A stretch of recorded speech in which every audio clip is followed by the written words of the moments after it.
Welcome back to Sarika's lifestyle. কেমন আছো তোমরা সবাই? আমরা তো বেশ ভালো আছি। এখন কিচেন থেকে ব্লগ শুরু করলাম। কটা বাজে জানো? 1টা বেজে গেছে। এখন আমি ভাত বসিয়েছি, একদিকে ভাত হচ্ছে, একদিকে চিকেন কষা হচ্ছে। আসলে কি হয়েছে জানো, সকালবেলা আমরা ব্রেকফাস্ট করেই বেরিয়ে গিয়েছিলাম। আমি তুতান পার্থ কিছু কেনাকাটা করার ছিল তার জন্য। তো সকালে ব্রেকফাস্টে আজকে আমরা করেছি এগ মায়ো স্যান্ডউইচ, আর তার সাথে আমাদের ছিল চা, তুতানের ছিল বর্নভিটা। তো ব্রেকফাস্ট করেই আমরা বেরিয়ে গিয়েছিলাম। আসার পথে চিকেন নিয়ে আসলাম। এখন একদিকে চিকেন হচ্ছে আর একদিকে ভাত হচ্ছে। দেখো একদিকে ভাত বসিয়েছি, অলরেডি ফুটতে শুরু করে দিয়েছে, আর এদিকে চিকেন কষা হচ্ছে। আজকে দুপুরে এটাই লাঞ্চ আমাদের, ভাত আর চিকেন কষা, তার সাথে আছে টক দই। গুড আফটারনুন বন্ধুরা, দুপুর 2:15 বাজে। আমার কিন্তু রান্না হয়ে গেছে। রান্না বলতে চিকেন করলাম, চিকেনের ঝোল আর ভাত, এটাই আমাদের লাঞ্চে। তার সাথে টক দই আছে, স্যালাড আছে, এই দিয়ে আমাদের লাঞ্চ হয়ে যাবে। আর আমার স্নান হয়ে গেছে, স্নানের পর যে স্কিন কেয়ার রুটিন সেই সব কিছু কমপ্লিট করে নিয়েছে। কিন্তু এখন লাঞ্চ করতে বসতে পারবো না, কারণ তুতানের একটা অনলাইন এক্সাম রয়েছে, ফিডসির এক্সাম রয়েছে আজকে তুতানের। এটা 28 তারিখে একটা ছিল, 28 তারিখের স্লটটা আমরা বুক করিনি, আমরা আজকে 6 তারিখের স্লটটা বুক করেছিলাম। তো আজকে দুপুর 2:15-তে লগ ইন করতে হবে, 4:15 পর্যন্ত, মানে 2:15-তে লগ ইন করতে হবে। 2:45 থেকে এক্সাম শুরু হবে, 4:15 পর্যন্ত এক্সাম চলবে। তো তুতানকে এখন আমি লাঞ্চ করাবো না। ও বললো মামা আমি এক্সাম দিয়ে নিই তারপর লাঞ্চ করবো। আমি বললাম ঠিক আছে, কারণ দেখো যে এক্সামে বসবে, যে যখন যে কাজটা করে সেটাই তার কাছে একটা টেনশনের ব্যাপার থাকে। তো আমি ওকে এখন চট করে লাঞ্চ করাতে বসাতেও পারবো না, কারণ ও ঠিক মতো লাঞ্চ করতেও পারবে না। তাই আমি বললাম ঠিক আছে, তুমি এক্সাম দাও, ঠান্ডা মাথায় ধীরে সুস্থে এক্সাম দাও, তারপরে আমরা লাঞ্চ করবো। আজ না একটু দেরি হবে তো কি হয়েছে, রোজই তো তাড়াতাড়ি হয়, আজ না একটু দেরি হবে।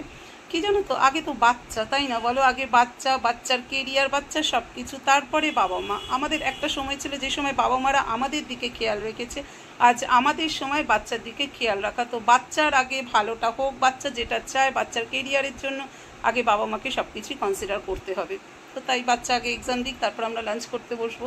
তো এখন আমি এই ঘরে স্নান টান করে আমি এখন এই ঘরে চুপচাপ বসে রয়েছি, বাবা ছেলে ওই ঘরে। এখন পার্থ লগ ইন করে দিল, এবার তুতান এক্সাম দেবে, তারপর লাঞ্চ করব। অনেকটা দেরি হবে কিন্তু কিছু করার নেই।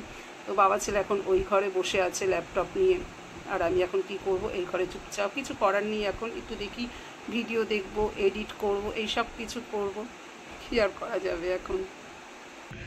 4:05 বাজে বন্ধুরা, আমরা জাস্ট লাঞ্চ করে উঠলাম, কারণ তুতানের এক্সাম হয়ে গেছে, তাই আমরা লাঞ্চ করে নিলাম তাড়াতাড়ি করে। এখন আবার আরেকটা পার্টের এক্সাম হবে, সেটা 4:40 থেকে। তো 4:40 থেকে আবার তুতানকে এক্সামে বসতে হবে, তার জন্য আগে আমরা চটপট করে লাঞ্চ করে নিলাম। আর এখন এই যে তুতান একটু ভিডিও গেম নিয়ে বসেছে খেলে, তারপর আবার 4:40 থেকে এক্সাম শুরু হবে। 4:30টার সময় আবার ওই রুমে ও বাবার কাছে যাবে এক্সাম দিতে। তো এখন একটু গেম খেলছে ও। গুড ইভিনিং বন্ধুরা, সন্ধ্যে 6:15 বাজে। সোজা কিচেনে চলে এসেছি চা করতে। যে দুধ বসিয়ে দিয়েছি, দুধ নামিয়ে তারপর চা করব। দুধ নামিয়ে চা বসিয়ে দিয়েছি, চা হচ্ছে। আর আমি ডিপ ফ্রিজ থেকে আমুল বাটার, এটা 500 গ্রামের আমুল বাটার আছে, এটা নামিয়ে নিলাম। এখন এই বক্সে রাখবো, কিন্তু এই রকম ভাবে রাখবো না, আমুল বাটারটা কেটে কেটে রাখবো। কেটে রাখলে কি হয় জানো তো, সুবিধে হবে কাজের সময়, খুব তাড়াতাড়ি সময় তুমি ফ্রিজ থেকে আমুল বাটার বার করে এইরকম বড় অবস্থায়, যদি বড় বার অবস্থায় থাকে তোমার, মানে এর থেকে নিয়ে কাজ করতে খুব অসুবিধে হবে। আর এটা যদি পিস পিস অবস্থায় থাকে, তাহলে তুমি ছোট্ট একটা পিস নিয়ে মাইক্রোওভেনে গরম করে তুমি কাজটা অতি সহজে তখন চালাতে পারবে। তো তার জন্য আমুল বাটারটা এইভাবে না রেখে ছোট ছোট পিস করে কেটে আমি এই বক্সের মধ্যে রাখবো। আর তো চা হচ্ছে, পার্থকে বললাম যে চা পাতাও আমি দিয়ে দিয়েছি, তুমি একটু চাটা দেখো আর আমি একটু বাটারটা কেটে নিই। পার্থ বললো ওকে। এখন আমুল বাটারটা কেটে রাখবো, এই যে এইভাবে কেটে নেব। পিস করে কেটে রাখলে না কাজের খুব সুবিধে হয় জানো তো।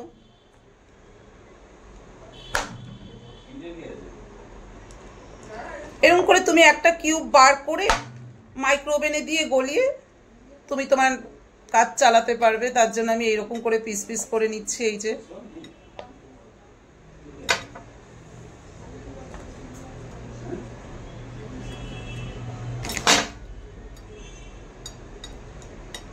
আমি এর আগের বারও এইভাবেই বাটার রেখেছিলাম, আমার খুব সুবিধে হয়েছিল, তার জন্য ঠিক করেছি এবারও এরকম ভাবেই কেটে কেটে রাখবো।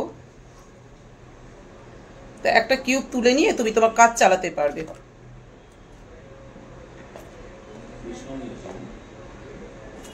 এটা আবার ডিপ ফ্রিজে রেখে দেবো। এই বারটা আবার ডিপ ফ্রিজে রেখে দেবো। এইটা যখন শেষ হবে তখন আবার এই বারটা কেটে নেব, কেটে আবার এইরকম করে কাজ চালিয়ে নেব।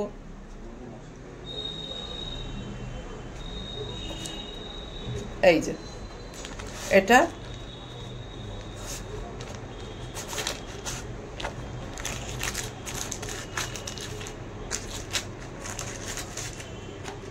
আবার ফ্রিজে রেখে দেব।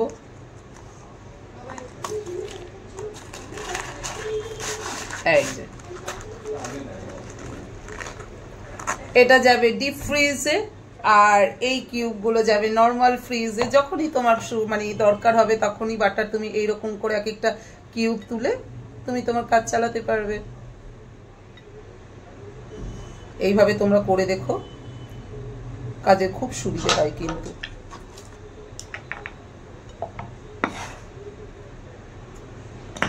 এবার এটা ফ্রিজে রেখে দিই। এই দেখো চা হয়ে গেছে। আমি বাটার যখন কাটছিলাম তখন মিস্টার ব্যানার্জি চা করছিল। আমি একদিকে বাটার কাটার কাজ করছিলাম, আরেকদিকে মিস্টার ব্যানার্জি চা করার কাজ করছিল। আমি সবকিছুই চায়ের মধ্যে দিয়ে দিয়েছিলাম, জাস্ট চাটা ফুটে উঠলেও নামিয়ে দেবে, তো করে দিয়েছে।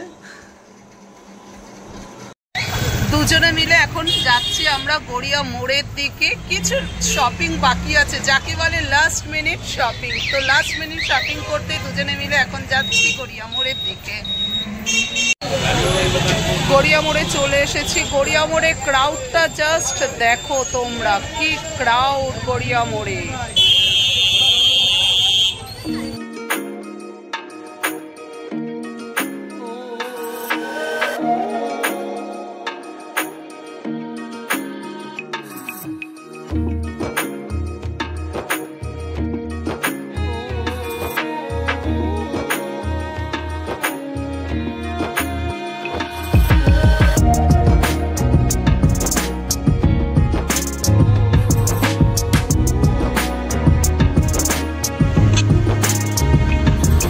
আমরা পাঞ্জাবি মহলে চলে এসেছি পাঞ্জাবি আর পাজামা নেবার জন্য। আমাদের নিচে যে কাকা থাকে প্রত্যেক দিন আমাদের সবাইকে যিনি পরিষেবা দেন, তার জন্য আজকে পাঞ্জাবি আর পাজামা নিতে চলে এলাম গড়িয়ার পাঞ্জাবি মহলে।